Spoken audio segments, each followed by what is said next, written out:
Warning: some viewers may find the following video disturbing. Viewer discretion is advised. And I was a bad person. I don't know how to say it. I just was a really bad person. I didn't treat people well. I wasn't true to my word. And I was mean. And that meanness came from an anger, a deep-seated anger. Are you a hybrid, Erika? Answer yes or no. It's something in the eyes. Like, I don't know. I'm like, I know I'm human, but I don't know if I stabbed you if you bleed, you know? Now, real quick, let's just say that you are somehow successful in bankrupting Candace and destroying her podcast. Millions of us are going to speak on her behalf. You understand that? And then what are you going to do? You're going to run to the federal government. You're going to run to the FBI and cry and say, they're saying bad things about Erika Kirk. That's right. I said something. When someone tells you who they are, believe them.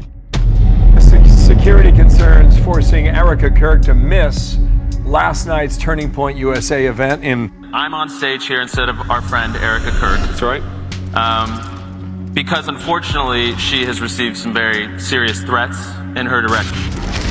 Let's just send in my regards because we're everywhere and we're watching and we're listening.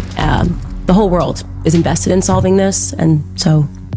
And the psychotic part about that was that she did say she knew where she lived and she was right in the location. And she goes, oh, I know, I'm downloading floor plans. I'm like, who does that? Expel some of the latest rumors about the UGA event that I was actually at. Candace, of course, was not. First and foremost, there's some missing context here. Candace is trying to frame this as Turning Point could not sell enough tickets, as this event was heavily threatened. There were protesters all over, including one who was able to get inside. There was also one who was able to get inside back in DC, and I could tell you as somebody who was also at that one, the pure look of horror on Erika's face when a random man stood up and started screaming belligerently. Nobody knew who this man was. Nobody knew what he was doing. Nobody knew if he was dangerous. It was absolutely terrible, and that happened again at UGA, so this was a major problem. So when you are seeing photos... AmFest is when we realized that something very disturbing is happening in America. I think that we are fighting machines. I think that these people are not humans, that they're sentinels that maybe look like humans. They don't know how to behave like humans. Are you just surrounded by robots? Are you a hybrid, Erika? Answer yes or no. I'm telling you, I don't even think these people are human. Like, I look at Elon Musk and Sam Altman and Peter Thiel, and I'm pretty sure they're hybrid. You know what I mean? Like, they just look like an Apple software that I should be able to download at night, you know? Like my phone's getting an update or something. It's something in the eyes. Like, I don't know. I'm like, I don't know if I stabbed you if you bleed, you know? I don't know if I stabbed you if you bleed, you know? I don't know if I stabbed you if you bleed, you know? I don't know if I stabbed you if you bleed, you know? Wow, that's really frightening. And I think this next part explains a lot more. Let's just send in my regards because we're everywhere and we're watching and we're listening. The whole world is invested in solving this, and so.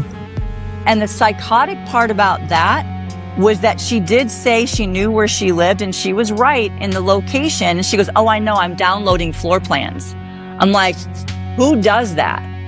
Oh my Who does that? What? Who does that? Well, she has said on her show that she has people that live in the same building that are sources for her, which totally freaks me out just from a safety standpoint. But the problem I'm having is I have now confirmed with people that live where they live, because they live in a building, that they all saw Charlie. They also saw Charlie on a walk. I have one person who lives there. She ran into Charlie, or has seen that. Nobody in her building and they all know each other. It's a building.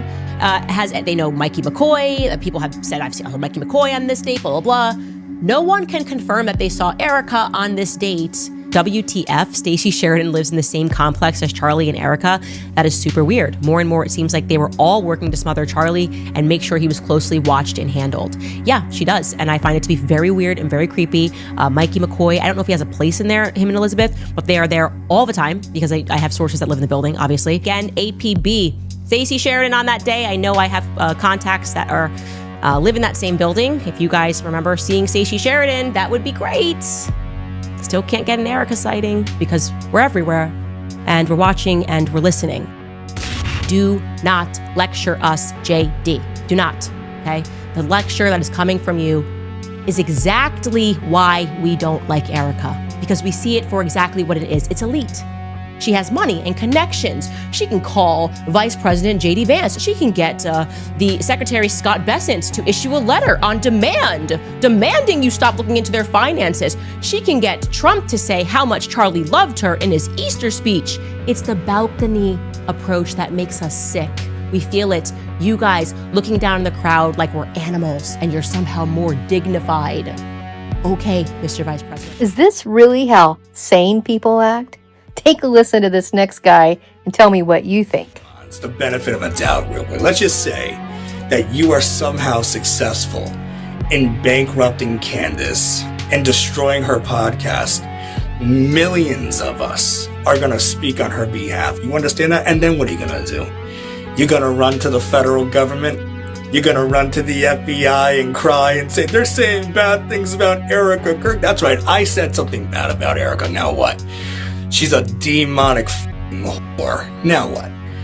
She's a fucking fake, lying Jezebel who dressed up like a hooker, laughing with men 1 week after her husband was fucking killed because she's a fucking demonic. Now what?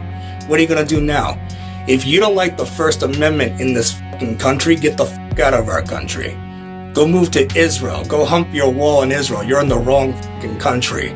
You're not silencing anybody. You understand that?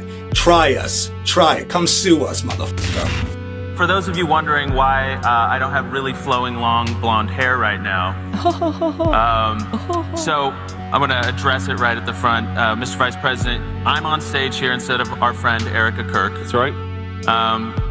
Because unfortunately, she has received some very serious threats in her direction, which is terrible.